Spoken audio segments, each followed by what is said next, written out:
I'll sit on the table, but there's a hole back there.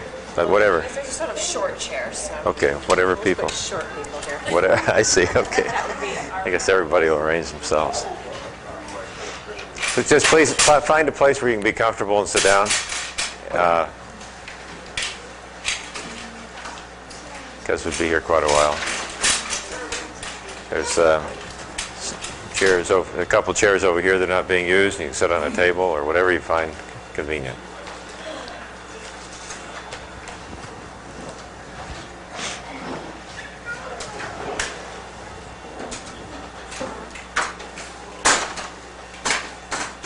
I see. Okay.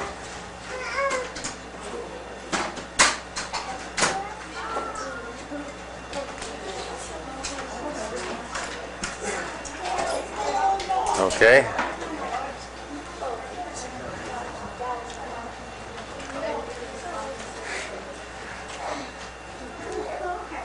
Okay, I think we have everybody. Thank you very much for coming. There's some stuff here for making name tags, and perhaps at a break or something, if you feel like it, you could make a name tag for yourselves, because it'll be harder for us to remember everybody's name. And I hope you're comfortable. We can rearrange this room as the days go by. I thought this was better than being out in the barn or something where there's more room, but it's harder to hear. And that room out there is, if you want children nearby but you like them to play, they can play out there, and they can play in the yard or whatever. It isn't necessary for all the kids to be in here all the time. It's up to you.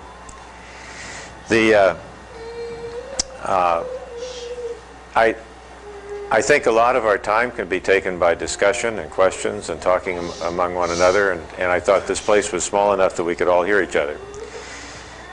I'll give a sort of initial talk and presentation, and then we can go from there. The reason, I should explain the reason that we invited you to come. We sent out invitations, and there were about, Bethany says, about 250 families that replied. And just on the basis of how soon they replied, we selected 20 for each of 3 weekends to see how this went. We have and I could explain the reasons we did this. The main reason that our family did it, probably 90% of the reason that we asked you to come, was because we wanted to get to know personally more of the people who use our curriculum. It's just us. It's just a personal desire. We meet you on the phone all the time. We talk to people all the time. We don't travel around. We don't have time because of the other things we do. So we don't go to homeschool fairs. We don't go out in the world very much. And we thought it would be very enjoyable to just meet you. The other main reason is because I think it's of course very helpful for homeschool families to talk to each other and to talk about the ways they homeschool and other things that are of mutual interest. And since probably most or all of you are using or trying to use our curriculum, this might be especially helpful because we could talk about difficulties you may have with it and so on. We don't have anything finished now, but we expect sometime in the next year to make another version of the curriculum and to incorporate in it things that we've learned that might be improved to make it easier for people. It probably won't change in any fundamental way, but the instructions might change because you write into it things that to tell people how to use it, and you forget to say things, or you don't say things in quite the right way, and so on. So it might be the other 10% of our reason might be to learn things that would be helpful to us in improving what we do. And I hope that the weekend will be useful to you. I think it can be very useful. To answer some simple questions that probably would arise in anyone's mind that would come here, we have lived here about 20 years. There are 7 of us, although only 6 are here now because Zachary's in graduate school at Iowa State University, where he's studying chemistry and veterinary medicine. We came here 20 years ago because my wife and I were both scientists. We worked at the University of California at San Diego and then in labs at Stanford and Menlo Park, California. I should explain about this recording stuff. Arnold Yacht has a very nice website in which he sells the curriculum and he answers questions people have, and he also provides software support for the curriculum. And he's always looking for things he can put on his internet site that would be helpful to people. And I don't talk about homeschooling very often, but he's made recordings of a couple of talks that I've given on homeschooling, and he's found them useful. He's grabbed little pieces, and they've answered questions people have. So he's going to record at least the things I say for that purpose. He'll probably go through it later and try to find things that answer questions that the people on his site notice that they have, if he thinks they're answered better than what he has now. I think he's got an audio mic on me. I don't know whether he can hear you, but if somebody doesn't want themselves recorded, just tell him, and he'll take care of it. We came here 20 years ago because we had unusually successful careers in science for our age, but we didn't like living in the city and didn't like raising our family that way. And we decided we wanted to raise our family in a rural environment on a farm, and we'd do what science we could. So my wife and I came here. We started a little laboratory. It's taken quite a few years to get it started. It's a good lab, and before the weekend's over, we'll give you a tour. I have the door locked now because there are a lot of children and there are a lot of dangerous things in the lab. So I don't want the danger of risk of somebody leaking in there and pouring acid on themselves or something. This farm consists of about 340 acres. It's a little valley in itself and the surrounding hills, so it's a little valley by itself. And we do several things. We farm it along with another farm that we have, which provides part of our income. We also publish a newsletter. A friend of mine named Peter Beckman was an electrical engineer and scientist. He actually was a Czechoslovak refugee from communism, and he escaped to the United States and became a professor at the University of Colorado. And Peter became concerned 25 years ago because he saw the propaganda that was destroying the American nuclear power industry. And since energy is the currency of technology, he was very worried about the destruction of America's energy supplies or potential energy supplies. So he started a newsletter called Access to Energy, in which he tried to educate the public about the falsehoods that were being used against nuclear power. He and all the other people like him failed, and nuclear power in the United States was stopped. There have been no nuclear power plants built for a long time, which is a tragedy, although in other countries they're being built at a high rate. But his newsletter continued and became a sort of an outlet for science for the layman. Peter died of cancer 5 years ago, and he asked me to write it after he died, so I've continued it, and we publish it here on the farm and send it out, and it's a successful little business. We do that. We do our research, which is largely supported by donations, and then we have this homeschool curriculum, which wasn't expected and intended, but has grown into a sort of an unusually large business for us, and is used now by a lot of people. We don't have any employees at all, just the children and I. And there's a lady in Grants Pass that does some record keeping for us, but you won't see any employees because we don't have any. The homeschooling, and many of you know about this, but I'll just summarize briefly before I talk about substance. The homeschooling, we started homeschooling, I guess, when Zachary was 6. He's now 23. That was 16 years ago. And we were then living, well, we were starting to decide to homeschool, although we hadn't homeschooled till we came here, because we've been here 20. But we decided to homeschool when he was, right after he was first born. At that time, we were totally immersed in our research work in medicine, and I wouldn't say that we were as aware of the reasons to homeschool as we are today. But they were still the general reasons that most American homeschoolers have, and that was we didn't want our children exposed to the environment that's in the public schools. As time passed, we became aware of the academic environment in the public schools, and that's a disaster too, so it gives a second reason. And academics and sociology are probably the main reasons that people homeschool, and probably the reason that we decided to, primarily the sociological. I'd say that there's a lot more reason, and homeschooling now is not just a mechanism, it's a whole giant social movement in the United States. But that's when we started, and my wife started to collect materials to homeschool with. There was a secular method of homeschooling invented by a lady named May Carden, and we had a friend that knew about this, So she started getting materials for this carton method. The carton people had schools you could go to, and Laura Lee took a little time off from her scientific work and went to the school and learned about how to use the carton method and all this. There was no Christianity in this method, so she started getting that from the Christian bookstores, getting Sunday school materials and so forth, and melding the two together.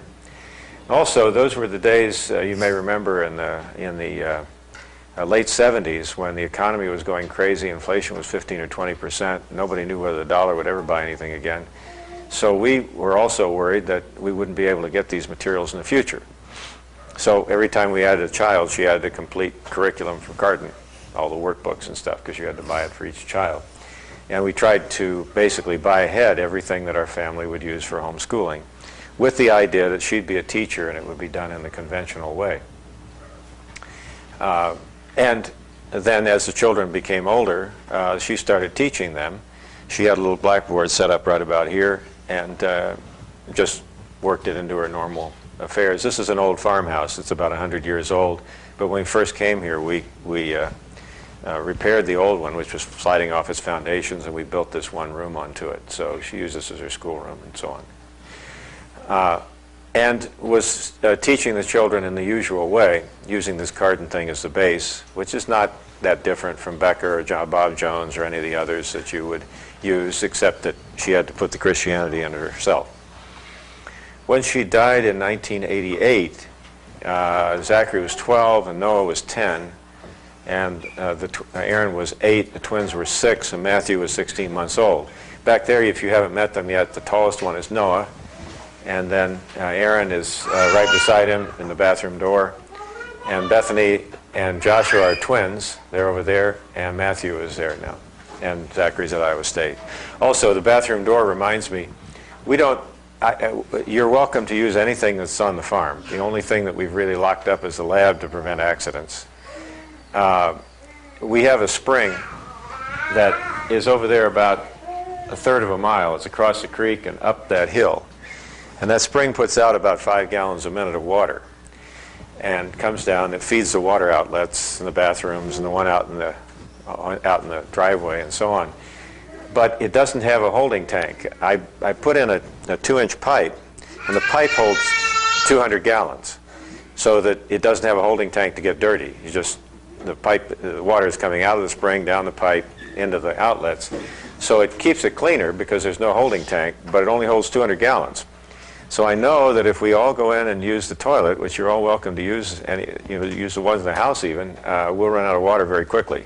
And it'll take a long time to fill that up again at the 5 gallons a minute. So I got those two things out there that perhaps they would be could be used a lot of the time, but especially people with very small children and babies, and where it's convenient to you, where you need to.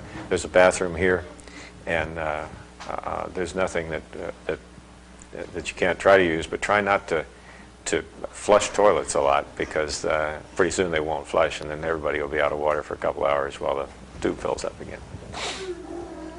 So at that juncture, the children were at about the normal academic level for that age, and didn't have a teacher, and there wasn't any prospect of getting one.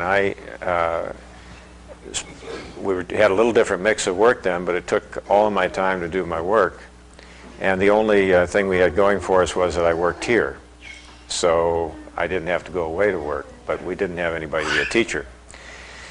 And I concluded that we would be better off. By then I was much more familiar with the sociological environment in the public schools and the academic level, etc. And it was, at that point, I considered going to a public school. Child abuse, I just wouldn't put my children in the public school. I thought our school would be much less valuable than it had been with a teacher, but it would be better off than going to public school. So we rearranged things, and you can, at a break or something, poke your head in this little brown building that's right out here by as you came in, it was on your left.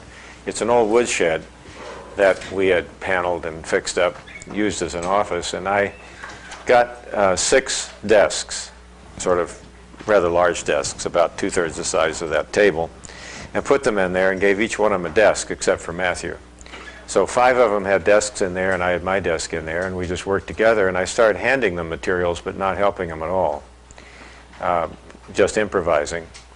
Matthew was kept in here because he was 16 months old, and the 5 children just took turns, an hour on, 4 hours off around the clock. Somebody always watched Matthew.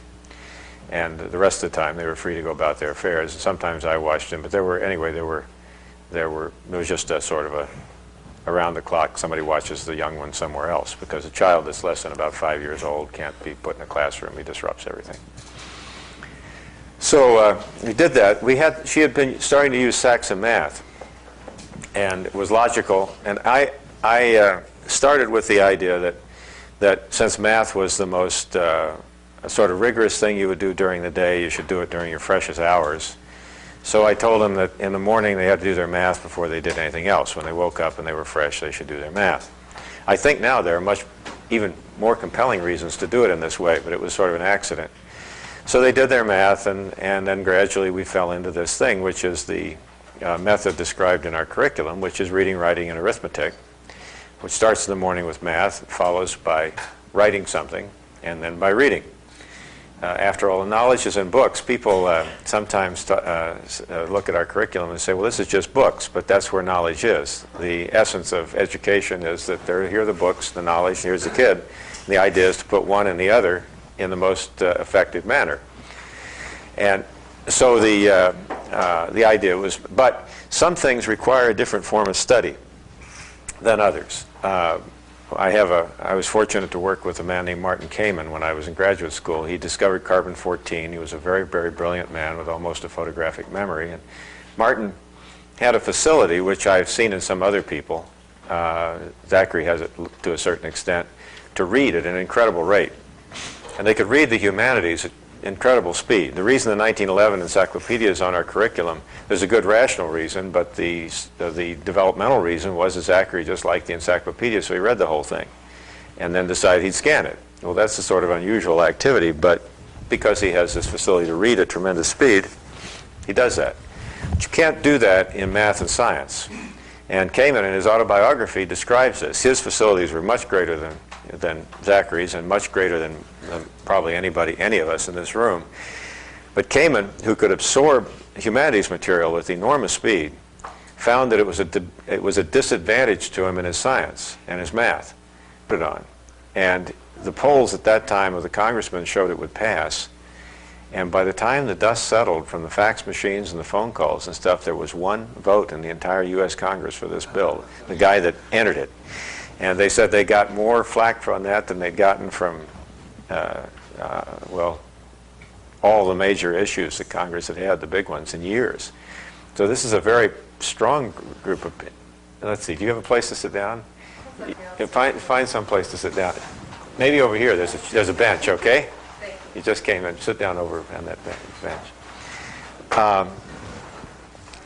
So and a family that will take the time to homeschool their children is usually a tougher organization that cares a lot more about things that are important. But it's becoming, our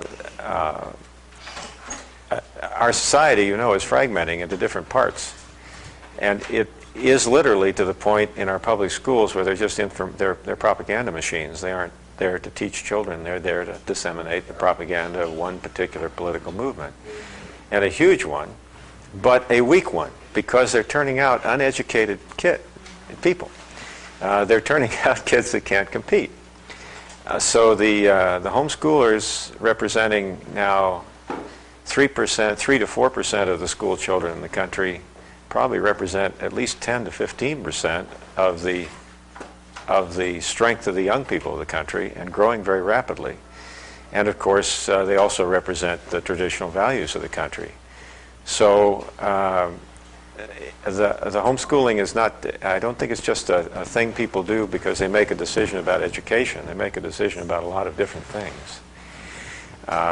It's almost entirely Christian, although not entirely. People of other religious persuasions homeschool, but I think they view it largely as the Christians do too. They want to control the entire environment of their children. And frankly, I cannot understand. I've never been able to, there's some things I don't comprehend at all One of them is I can't understand having children and then turning them over to the state, which is what people do. They have children, turn them over to the state. The most valuable thing you possibly have in your life is your children, so they turn them over to the state. I'm not giving you a lecture on this because you all know this, I'm sure, but the public schools have become largely a thing of child abuse. One other statistic which you may not have seen, I think I should credit the man, but I've forgotten the name. Maybe it'll come to me while I'm telling the story. This is in the Wall Street Journal about a study of academics, which I'll talk about next, or more. They were studying academic abilities of homeschooled children versus public school children. And on a battery of tests ranging from math to history to virtually across the board, the numbers were about the same in all the subjects. Where the public school children were at 50 percentile by definition. The mean for on the tests were 50 percentile. And within that group, 57 percentile for the whites and around 25 percentile for the blacks and Spanish Americans was the spread in the public schools. The homeschoolers were about 80 percentile. But what was even more striking was that the blacks and Spanish Americans were also 80 percentile in the homeschoolers. It totally wiped out the racial difference. I'm not giving a lecture about biology, but the point is that if there are racial differences, they're very tiny and not really relevant. And if those results have been reversed, then I'm sure that homeschooling would be a felony and would be considered child abuse. And certainly would be considered racism, right? So it's a pretty horrible, the academics are horrible, and it's not just within the country. You know, in science, American children now last in the Western world in virtually all science and math tests that are given. It's unbelievable. I saw one I thought was very amusing. They stored last again, 20th out of 20 among the 20 Western countries. But they were first in something else. They were first in how good they thought they were at math. The self-esteem, but they build self-esteem over nothing. You see, self-esteem, but the children can't do anything. Another indication, Zachary now, just a vignette, but Zachary's out at Iowa State. He's there because he wants to get a degree in veterinary medicine, and they have a very fine veterinary school, and he's also getting a degree in PhD in organic chemistry. But he's working for the chairman of the chemistry department. The chairman has a rule that he usually does not accept American students as graduate students in his laboratory. They don't work hard enough. There's no work ethic, and they're not well enough educated. He made an exception for Zachary. 2/3 of the students are foreign. In Zachary's laboratory, the lab he works in physically every day, he has 5 partners, other graduate students, all of them are from Communist China. And now about 2/3 of all the science graduate students in the United States are foreign. They're not Americans. The American students don't want to work that hard, and they don't have the background to do it anyway. In a competitive environment, they can't compete and get in. In fact, it was kind of funny, not funny, but this is Iowa State. We're not talking about some school on the East Coast, the West Coast, or near these. This is the middle, as far as ways you could get from everything.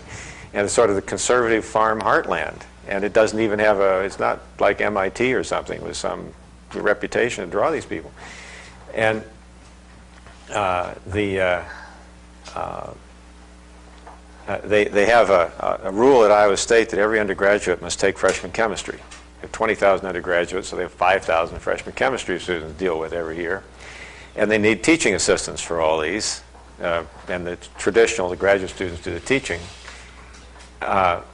And Zachary was in an unusual situation where he wasn't going to be teaching because he had to establish Iowa residency relative to the veterinary school. But they recruited him as a teacher anyway and made him teach because he had an unusual characteristic. He could speak English well. And so many of the graduate students in the graduate school were only partially fluent. They couldn't use them as undergraduate freshman teachers. This is a terrible thing for the country as a whole, if you think about it. But that's the way it is, and the education in math and science is a complete disaster in the public schools. Total. Absolutely total. And that comes back, and I could talk about specifically in the curriculum, the academics a little bit more with respect to math and science. I could start out the barber downtown in Cave Junction. He's not doing it anymore. He got another job, but he's about 35 at this time, and he was giving me a haircut. And I knew him because he worked for his father doing some dirt work when we first moved here. He was running a backhoe. And he's standing there cutting my hair, and he has a normal high school education from Cave Junction Public School. And he said, well, I figure I'm about halfway through college. And if the schools keep deteriorating, by the time I'm 40, I'll have a college education, and who knows, by the time I quit cutting hair, I may have a PhD. And he realized this, and this is what I didn't say anything about that. He just brought this up and told me the whole story. And he may almost be right. You know, they're going down. I think they're about 2 grade levels below what they were when I went to school, maybe worse. Zachary and Noah were proud of them. They both skipped 2 years of college and got their degrees in chemistry in 2 years. People say, oh my, that's wonderful. The truth is, each of them got a good high school education from the 1950s. And the first 2 years of college today are merely what they dropped out of school now and they put in college. So, I mean, they did well, and I'm proud of them, but they didn't skip 2 years of college of the 1940s. They skipped 2 years of college in the 1990s. Another indicator is in math. John Saxon's first book he wrote was Saxon 5.4. That's the first book he thought you needed to learn math. So he wrote this on his kitchen table and did a very good job. And now you know this, there's the 5.4 and the 6, so on. But now there's 1, 2, and 3. Saxon sells a 1 book, a 2 book, a 3 book, and they have that one labeled 5.4, 4th and 5th grade. The reason they have it that way is because it's at about the 4th and 5th grade level of the public schools. And the typical, people say, well, first they're selling it to schools. He tries to sell it to the public schools. But even for a homeschooler says, well, my child is in the 5th grade and I decided to homeschool him. Please give me an appropriate book. And that book is appropriate for a school. The child is being pulled out of the 5th grade. But the fact is, it's appropriate for a 7-year-old. And the 1, 2, and 3 are a holding pattern, which they put in more recently. It's a holding pattern you put the child in until he's been retarded enough to be at the level of the public school kids. And there's no need for that. Matthew can tell you he's never been helped. I don't know whether he's ever been helped with a math problem, but not for years. But he's 12, and he started the 5.4 when he was 7. He didn't start school early. He started to learn to read and to do arithmetic, right? That's Algebra 2. You're about half done. So he's about half done with Algebra 2, and he's 12. But that's a normal succession, starting math where you should start it at, say, about 7. Girls maybe a little earlier, but wherever the child wants to. When they start math, starting with 5.4. The math, of course, now in the public schools, they're teaching that you don't need to learn arithmetic. You don't need to learn to add, subtract, multiply, and divide. Use a calculator for this. And this is insanity. If you can't do these things, you can't think quantitatively. Yes, you can't think quantitatively. Calculators are, Erin got different views from her professors over there at that college. And one of them sent her to a guy because she presents not knowing how to use a calculator. Sort of from the dark ages, this child must have been, something out of a time warp. So they sent her down the hall to a guy who was going to teach her to use a calculator. And he told her that, oh, this was a wonderful device. This thing is fantastic. It'll do all your math. And also you put all your physics formulas in. It'll do your physics. Put all your chemistry formulas in. It'll do your chemistry. It'll do everything for you. You just learn to push the buttons. You don't need to learn anything. And I told her that was not right. And she says, well, my physics professor is like you. He told me the best thing I could do with my calculator was to throw it on the floor and stomp it to death. And he was completely right. And this is college physics. Because if you push the buttons, why, that doesn't mean you know any physics. You have to learn to think quantitatively, and you have to learn math to do that.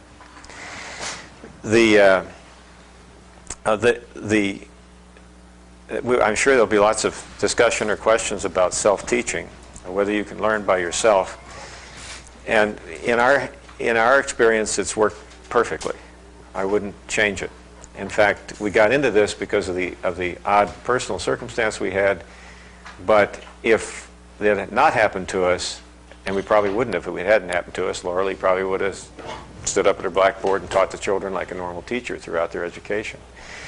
But I would think it would have been a wonderful blessing had we for some reason, if she'd still been here and we'd learned not to use a teacher, because I think it has many advantages. Not just giving free time and making it easier, but tremendous advantages for the child, because it teaches you to teach yourself, and that's what you have to do most of your life. And it teaches different thought processes.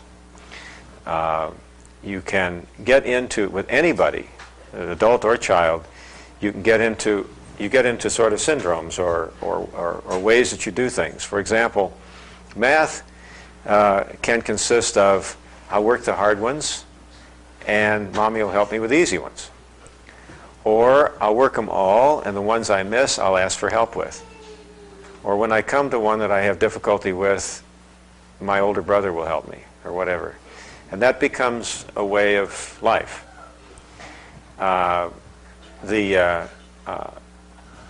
Joshua, I don't know whether well, I'll tell this story. He says he doesn't remember now almost. But he was 6 when his mother died, and girls go a little faster than boys usually. They grow up a little faster. His twin sister was 6, but she was a little ahead of him. And he was just learning his tables, his addition, subtraction, multiplication, flashcards. And the lady I mentioned, who had 15 subjects in her school, she wanted to help us. And she looked at us. She said, well, Joshua's the one that needs the help the most because he's just the youngest that's in school. So she'd stop by now fairly often and help him with his math. And learning arithmetic became sitting beside a nice lady who would help you with your flashcards. And sort of a social event. After a few months, I said, well, has he got them done yet? Well, he's about done with addition, and we're starting subtraction. And I was alarmed, and I took him away from all that and put him at a desk and made himself learn. And it was very painful. He sat at the desk hour after hour after hour. That's not what math is. Math is having this nice lady come in, and we have this little social event. And he didn't like it. He does, he, of course, obeyed, but he sat at the desk. He didn't complain, but he sat there. And he had to make so much progress on his arithmetic every day. And he sat there for 8, 10, 12 hours a day. He got up in the morning, sat at his desk, had his meals, and went to bed. Day after day. And it took quite a few weeks before he stopped staring around the room and got the idea that, well, I guess I'll have to do it myself. There's no other way out of this place. He says he doesn't remember this today. But the mindset that I won't have to work the hard ones is entirely different than the mindset that I will work all the problems that are on this page and I'll work them correctly and I have no choice, I will do it. About half of working problems is self-confidence. The other half is mechanics. And Saxon has in his books virtually, now we are 5 step-by-step rules about how to work all those problems. So if you look at the book long enough, it's in there. And the mindset of somebody who actually believes they're going to get help when they can't work the problem is an entirely different thing. And I think it's a much more useful thing to know that you will work the problems. Nobody will help you. In problem solving, and problem solving is a big part of education, and it's a big part of early education. It's a tremendous part of science education, but in everything, there are problems to solve. The most spectacular but still exemplary example I know of problem solving is a man I knew in college. His name was Larry Champagne. He was 1 year ahead of me at Caltech, and he was legendary. He was fantastic in physics.